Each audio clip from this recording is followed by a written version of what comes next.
Hello everyone, welcome in educator wings. कैसे हैं आप सभी? आई होप आप सब बहुत अच्छे होंगे और आपकी उत्तराखंड लेक्चर स्क्रीनिंग एग्ज़ाम की प्रिपरेशन भी बहुत अच्छी चल रही होगी। दोस्तों, एलटी का रिज़ल्ट तो आते आते अभी रुक गया है। जो गेस्ट टीचर हैं वो अपना वेटेज मांग रहे हैं और वैकेंसी कितनी थी? 1500 समथिंग वैकेंसीज़ थी। ठीक है, तो उसमें भी उनको वेटेज चाहिए, तो जो एलटी के अभ्यर्थी हैं वो कहाँ जाएंगे, राइट? इतनी सी तो वैकेंसी आई है, उसमें भी उनको वेटेज चाहिए। वेल, ये सब तो गवर्नमेंट देख लेंगी। अब हम लोगों को तो बस प्रिपरेशन करनी है, लेकिन लॉस भी हमारा ही इसमें बहुत ज़्यादा है। चलिए, आज का जो टॉपिक है शिक्षण व्यवसाय एवं कार्य संतुष्टि, इस टॉपिक से संबंधित हम लोग ऑलरेडी एक वीडियो कर चुके हैं। जिन्होंने नहीं देखा है तो आप चैनल में चैनल के प्लेलिस्ट में जाइए और आप लोग वहाँ से उसको देख सकते हैं। तो आज का पहला क्वेश्चन हमारा है, लेविस डाल्टन के अनुसार एक प्रवक्ता में होनी चाहिए। ठीक है, लेविस डाल्टन के अनुसार एक प्रवक्ता में कौन सी गुण होनी चाहिए वो बताया हुआ है। पहला है सुव्यवस्थित शिक्षा प्रणाली है। दूसरा, अच्छे तरीके से शिक्षण की तैयारी। तीसरा है मित्र के सामने सहायता देना। चौथा है प्रभावशाली संप्रेषण।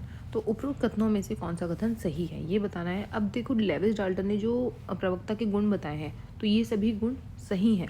सुव्यवस्थित शिक्षण प्रणाली भी होनी चाहिए, अच्छे तरीके से शिक्षण की तैयारी भी होनी चाहिए, मित्र के सामने सहायता देना ये भी सही है, प्रभावशाली संप्रेषण यानी कि आपका इफेक्टिव कम्युनिकेशन स्किल होनी चाहिए एक लेक्चर में। ठीक है, तो ऑप्शन डी इन ऑप्शन के अकॉर्डिंग हमारा करेक्ट आंसर होगा। ठीक है, ऑप्शन डी बिल्कुल राइट आंसर है। नेक्स्ट आता है क्वेश्चन नंबर 2, निम्नलिखित में से कौन सा कथन सही नहीं है? ऑप्शन ए है सेवा समिति ने आचार संहिता तथा उत्तरदायित्व पर बल दिया है। बी है राष्ट्रीय शिक्षा नीति 1986 में 360 फीडबैक शामिल किए गए। सी विश्वविद्यालय अनुदान आयोग 1998 में अध्यापक की जवाबदेही एवं तथा नए वेतनमान पर बल दिया। डी है रस्तोगी आयोग ने निष्पादन आकलन पर बल दिया।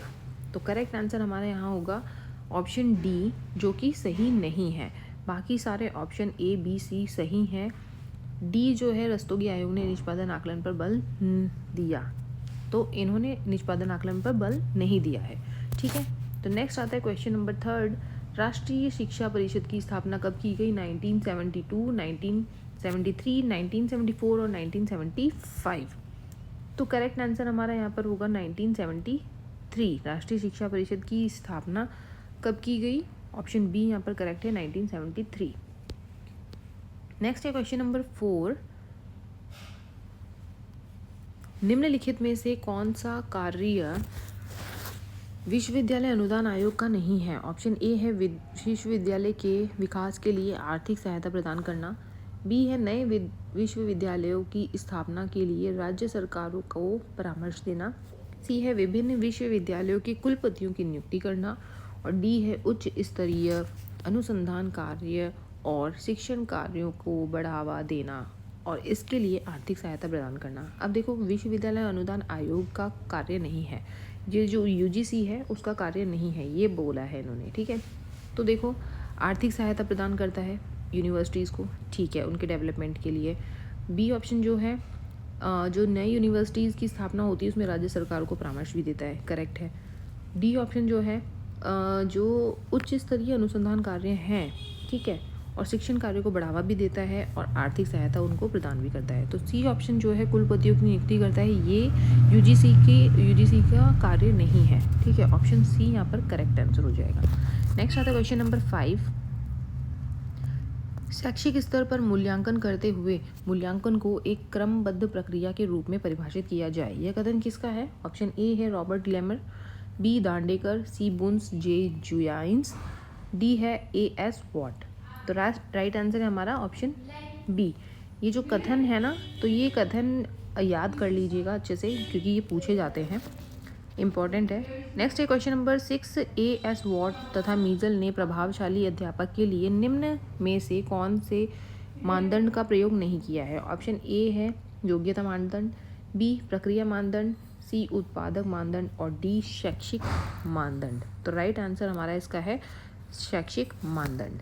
ठीक है, ऑप्शन डी ही हमारा यहाँ पर करेक्ट है इस क्वेश्चन का, शैक्षिक मानदंड। नेक्स्ट आता है क्वेश्चन नंबर 7, शैक्षिक संदर्भ में निष्पादन का निम्न में से कौन सा उद्देश्य नहीं है? ऑप्शन ए है नियुक्ति, बी पदोन्नति, सी स्थायीकरण और डी पुरस्कार। शैक्षिक संदर्भ में निष्पादन का निम्न में से कौन सा उद्देश्य नहीं होगा? तो जो नियुक्ति है ना, वो निष्पादन का उद्देश्य नहीं है।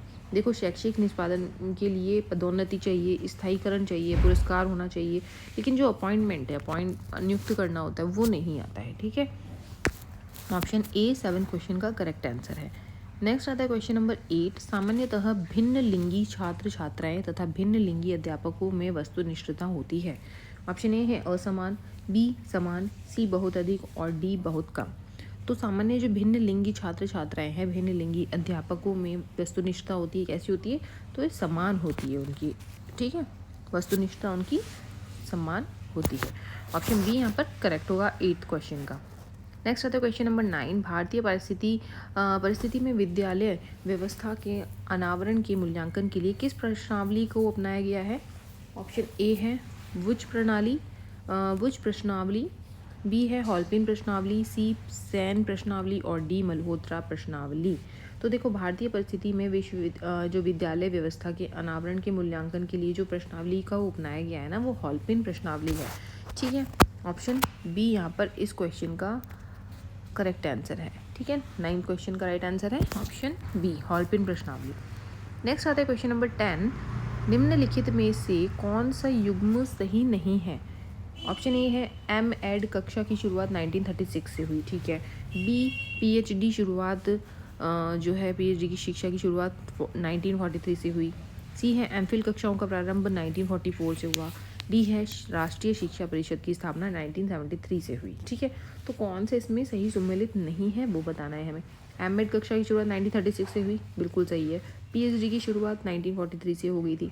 राष्ट्रीय शिक्षा परिषद की स्थापना 1973 से हुई है। जो एमफिल कक्षाओं का प्रारंभ हुआ वो 1944 से नहीं हुआ। तो ऑप्शन सी यहाँ पर इस क्वेश्चन का आंसर गलत, ये वाला है, सही सम्मिलित नहीं है। ठीक है, लेकिन 10 के लिए सी आंसर सही है। नेक्स्ट आता है क्वेश्चन नंबर 11। इनमें से कौन राष्ट्रीय स्तर का शिक्षा अभिकरण है? ऑप्शन ए है विश्वविद्यालय शिक्षा विभाग, बी दूरवर्ती अध्यापक शिक्षा, सी शिक्षा महाविद्यालय और डी है उच्च अध्ययन शिक्षा केंद्र। तो राइट आंसर है हमारा ऑप्शन डी, उच्च अध्ययन शिक्षा केंद्र। ठीक है, नेक्स्ट क्वेश्चन आता है क्वेश्चन नंबर 12। निम्न में से कौन सा शैक्षणिक कुशलता के लिए निर्मित मानदंड में शामिल नहीं है? ऑप्शन ए है विषय की विविधता, बी है विषय का निर्वाचन, सी विषय का प्रस्तुतिकरण और डी पाठ योजनाएं। अब शैक्षणिक कुशलता के लिए निर्मित मानदंडों में शामिल नहीं है वो क्या है? विविधता। विषय की जो विविधता है वो शैक्षिक कुशलता के मानदंडों में शामिल नहीं है। ठीक है, नेक्स्ट आता है क्वेश्चन नंबर 13। राष्ट्रीय अध्यापक शिक्षा परिषद ऑप्शन ए है एक गैर सरकारी संगठन है, बी एक स्वैच्छिक संगठन है, सी एक स्वायत्त परिषद है और डी इनमें से कोई नहीं। राष्ट्रीय अध्यापक शिक्षा परिषद जो है क्या है? एक स्वायत्त परिषद है। ठीक है, ऑप्शन सी यहाँ पर 13 क्वेश्चन का करेक्ट आंसर होगा। नेक्स्ट आता है क्वेश्चन नंबर 14। भारत में अवस्थित उच्च शिक्षा केंद्रों के कार्य है। ऑप्शन ए है सरकारी शोध कार्यों को बढ़ावा देना, बी है शिक्षकों तथा शिक्षा नियोजन के मूल्यांकन सूचनाओं को प्रकाशित करना, सी शोध कार्यों के लिए प्रतिभाशाली छात्रों को छात्रवृत्ति प्रदान करना और डी है उपरोक्त सभी। देखो, भारत में अवस्थित जो उच्च शिक्षा केंद्र के कार्य हैं तो उनमें ये कार्य सभी शामिल हैं। शोध कार्य को बढ़ावा देना, शिक्षा नियोजन के मूल्यांकन की सूचनाओं को प्रकाशित करना भी है। ठीक है, शोध कार्यों के लिए प्रतिभाशाली छात्रों को छात्रवृत्ति भी दी जाती है। तो सारे स्टेटमेंट्स ही ये सही हैं। ओके, तो डी ऑप्शन यहाँ पर 14 क्वेश्चन का सही आंसर है। नेक्स्ट आता है क्वेश्चन नंबर 15। अध्यापक शिक्षा बोर्ड की स्थापना का चुनाव सर्वप्रथम किसने दिया था? ऑप्शन ए है यशपाल आयोग ने, बी कक्कड़ आयोग ने, सी कोठारी आयोग और डी शिक्षा आयोग। तो करेक्ट आंसर हमारा इसका क्या है?